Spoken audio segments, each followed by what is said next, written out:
J'en sais rien.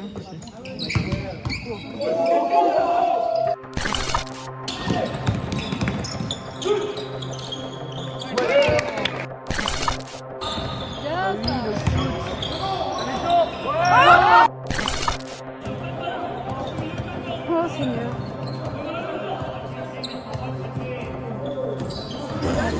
Allez, fais ta fête.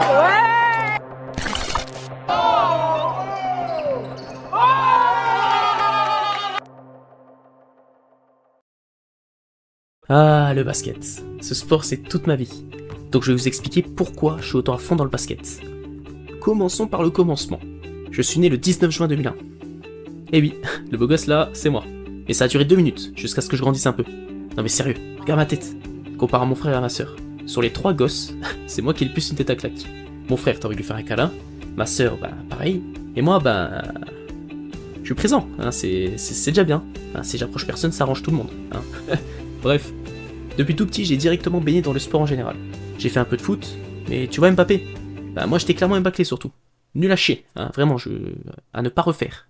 Hein, si je peux mettre ça sur une liste de vœux, ça serait bien. J'ai testé le cheval aussi. Ouais, en mode Zoro, je chevauchais ça. Laisse tomber un vrai pro, hein. J'étais galop 3 quand même, hein, ça va. Oh. J'ai fait un peu de judo aussi.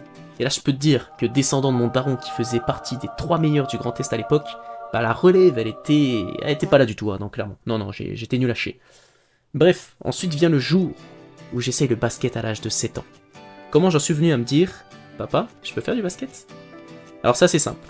Du côté de chez mon père, pas mal de personnes en ont fait, donc on a ma tante qui en a fait un peu, mon père qui en a fait aussi pas mal, et mon grand-père qui en a fait aussi. Je regardais aussi des vidéos de match NBA, et je joue aussi à des jeux de basket sur la console. Donc je me suis dit, pourquoi pas en faire, ça a l'air pas mal, tu vois, ça m'a intrigué. Et depuis ce jour, j'ai plus lâché une seule fois le ballon. J'ai trouvé enfin ma voie, une chose pour laquelle je me sentais vivant et motivé à vouloir faire de grandes choses. J'ai perdu mon papy à 6 ans, il aura même pas eu l'occasion de me voir jouer au basket. Quand mon père m'a annoncé sa mort, je savais pas trop comment réagir. J'étais jeune, j'ai pas pleuré, rien, j'étais triste mais à l'âge là je me rendais pas compte de ce qui s'était passé. J'y croyais pas surtout. Mon papy il avait une sacrée moustache, on le remarquait à ça. Il était toujours bienveillant avec moi, il était là pour nous, pour sa famille. Pour lui c'était une ligne de conduite de bien s'occuper de ses proches. Pour moi c'était un exemple d'autorité, il m'inspirait quelqu'un de fort et de responsable. C'était quelqu'un sur qui tu pouvais t'appuyer, qui était là pour t'aider au moindre besoin. Des années plus tard, ma mamie m'a raconté que lorsqu'il était venu me voir à mon tournoi de judo, il avait les larmes aux yeux, parce qu'il était content de m'avoir vu gagner. Moi je l'ai pris comme une fierté. Je me suis dit ce jour-là, je l'ai rendu fier. Vers mes 17 ans, à la fête des morts, avec toute la famille de mon père, on va voir mon papy au cimetière. On s'était tous recueillis sur sa tombe. Après 1 à 2 minutes de silence, ma mamie vient me voir et me dit que quand j'étais petit, j'avais dit que s'il pleuvait, il reviendrait nous voir, qu'il reviendrait dans ce monde. Cette phrase, je l'ai encore dans ma tête, chaque jour. Je l'oublierai jamais. Je trouvais que ça rajoutait un peu de positivité à tout ça. Au final, j'étais persuadé que mon papy était toujours là avec nous. Depuis ce jour, à chaque fois qu'il pleut, bah je me dis qu'il est là, avec nous, et qu'il me donne sa force. J'ai voulu en savoir un peu plus sur mon papy, parce que quand je l'ai perdu, j'étais jeune. Donc quand j'ai demandé à mon père, il m'a répondu ça. Alors, comment était mon père? Mon père, à moi, c'était mon héros déjà. Il avait la classe. Il donnait l'impression d'être sûr de lui. Mais son intelligence ne faisait pas de lui quelqu'un de borné sur n'importe quel sujet. Il était cool, mais strict, à cheval sur les principes. Le respect, la politesse, toujours à l'heure, la base quoi. Il a baigné toute son enfance au milieu de ses oncles, parce que sa mère était un pilier pour tous ses frères. Il a d'ailleurs vécu avec l'un d'eux à la maison. Il avait ça dans les gènes. Tout jeune, il se débrouillait déjà pour avoir un peu de sous en faisant des bricoles. Et avec tonton, il faisait déjà de la peinture et posait la tapisserie chez les gens. Je pense qu'il était apprécié de tous ses potes et de ses collègues de travail, parce qu'il n'a jamais laissé personne dans la merde. C'était une caisse dans tous les domaines. En sport, il cassait la baraque. Il a arrêté l'école tôt, mais il était balèze, et a commencé à travailler à 14 ans. Il s'est toujours privé pour nous, et j'ai toujours eu tout ce que je voulais, mais il fallait attendre parfois. Plutôt que de s'acheter des trucs utiles pour lui, nous on avait plein de cadeaux à Noël. La famille, c'était tout pour lui.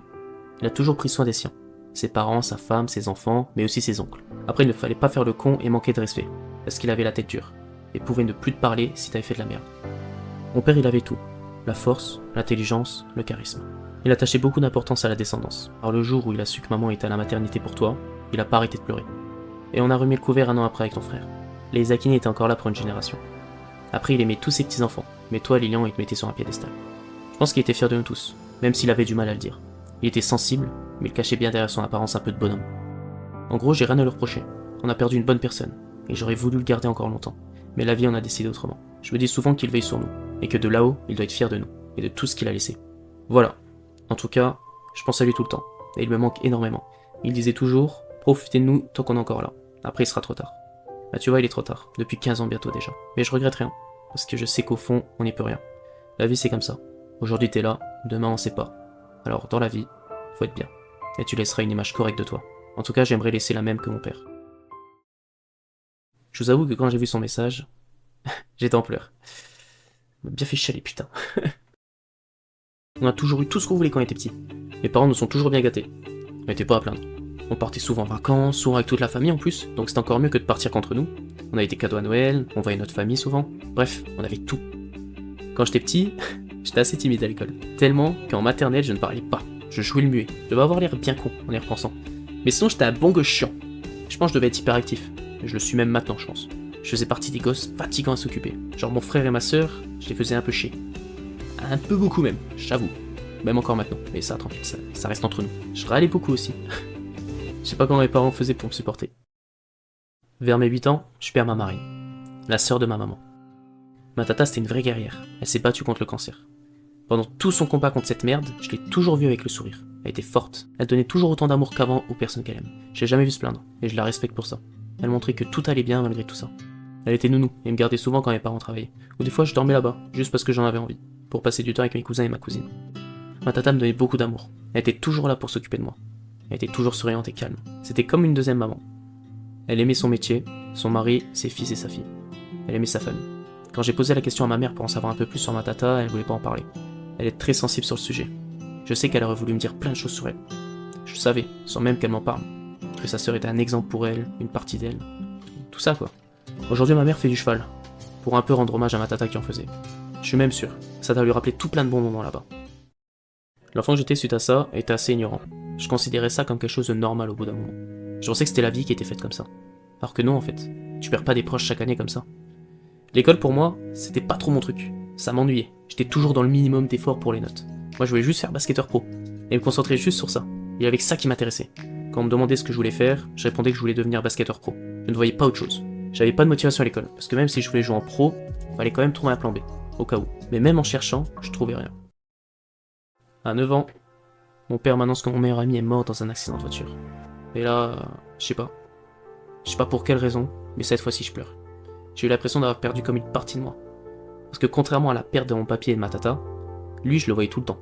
Donc je me suis direct rendu compte que j'allais plus le voir à l'école, ni dans ma rue. Mon meilleur ami c'était la personne la plus drôle et la plus souriante avec qui je rigolais tout le temps. Il avait un rire contagieux, il était super fort au foot et nous battait tout le temps. Pendant toute mon enfance, on sortait dehors et on se voyait avec 2-3 potes dans notre rue. On faisait plein de choses. On jouait au foot, à cache-cache, aux cartes Yu-Gi-Oh et Pokémon. Des fois même on s'en échangeait. On avait notre petite équipe du quartier. Bref, en gros, à chaque fois qu'on sortait, on avait toujours un truc à faire. On s'ennuyait jamais. C'était le soleil qui apportait la joie dans le groupe, qui mettait de la bonne humeur et qui pouvait te remonter le moral en 2 secondes. Depuis ce jour, j'ai eu un déclic. J'ai toujours fait les choses pour leur rendre hommage.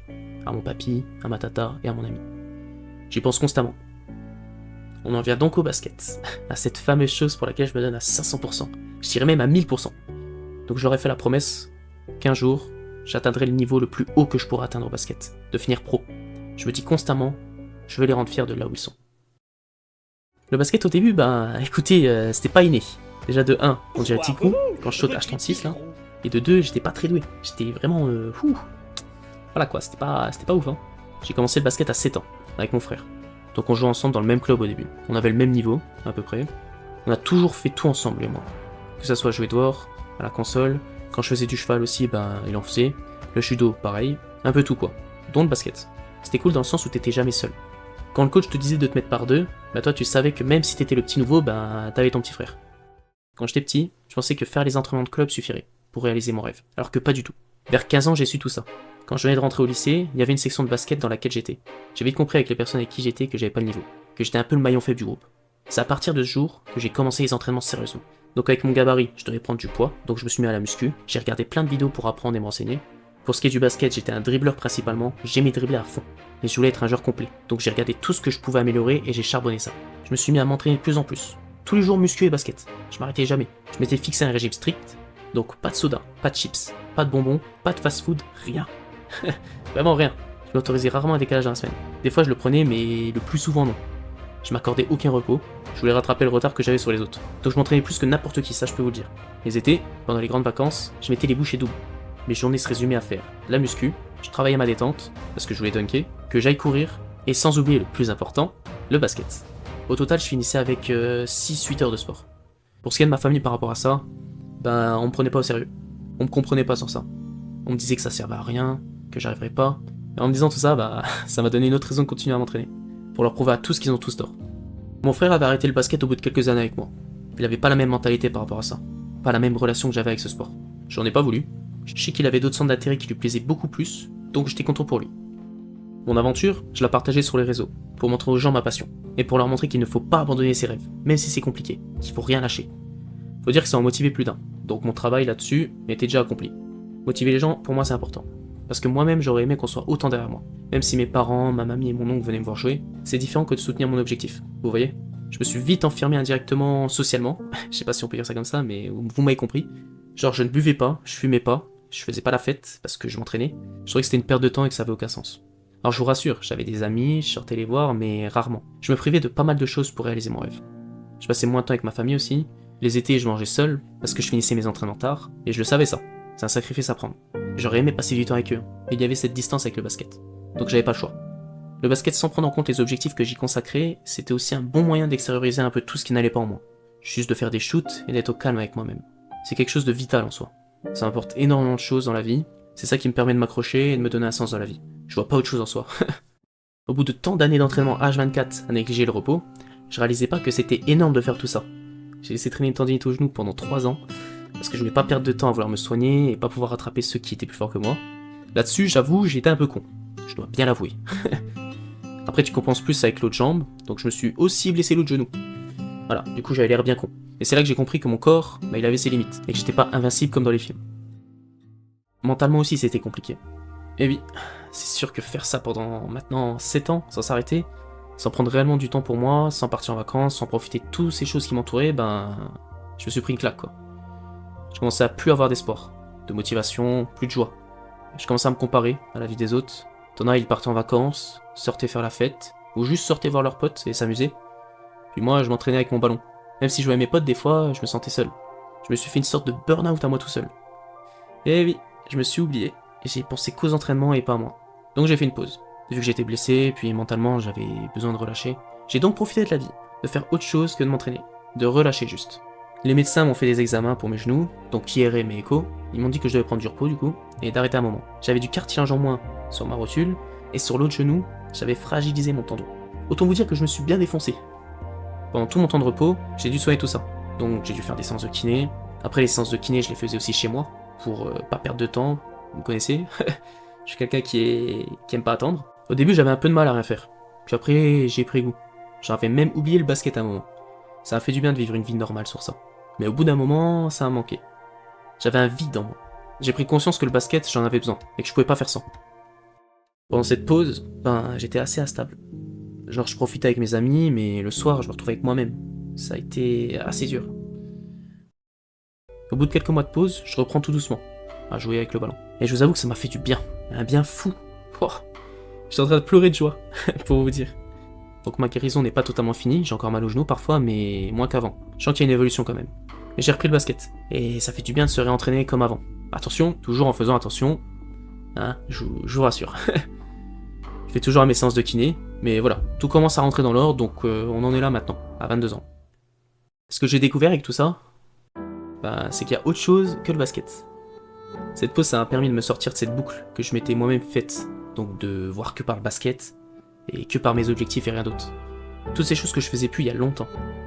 Et là, cette année, j'ai un peu plus profité socialement, donc de mes amis, et pouh, ça fait un bien fou d'être là avec tes potes et de profiter avec eux, et de te marrer sans penser à te dire non, là j'ai entraînement à cette heure-ci, non, là maintenant j'ai basket, là j'ai muscu, j'ai ça, j'ai ci, bref.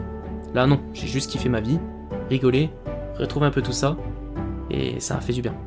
D'ailleurs, merci. Merci les amis. Et oui, merci de m'avoir fait vivre tout ça. Je vous aime, voilà. C'est con à dire, mais je vous kiffe les gars. On a passé des super moments tous ensemble, et ça risque pas de s'arrêter. J'ai des souvenirs qui seront à jamais gravés dans ma tête, et rien que pour ça, merci. Bref, maintenant pour conclure, parce qu'il faut bien une conclusion à tout ça quand même. Donc les gens, écoutez-moi bien.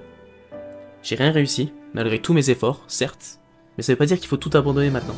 Je vais continuer à donner autant, s'il faut que ça prenne 30 ans. Alors ça prendra 30 ans, je peux te dire que même à 70 balais, tu me verras avec un ballon, y a pas de souci, j'ai la détermination pour. Je sais que malgré certaines épreuves dans ma vie qui sont passées pendant mon aventure, la rupture amoureuse, une sorte de dépression, je sais pas, la perte d'un frère, ben ça m'a renforcé et m'a rendu encore plus fort.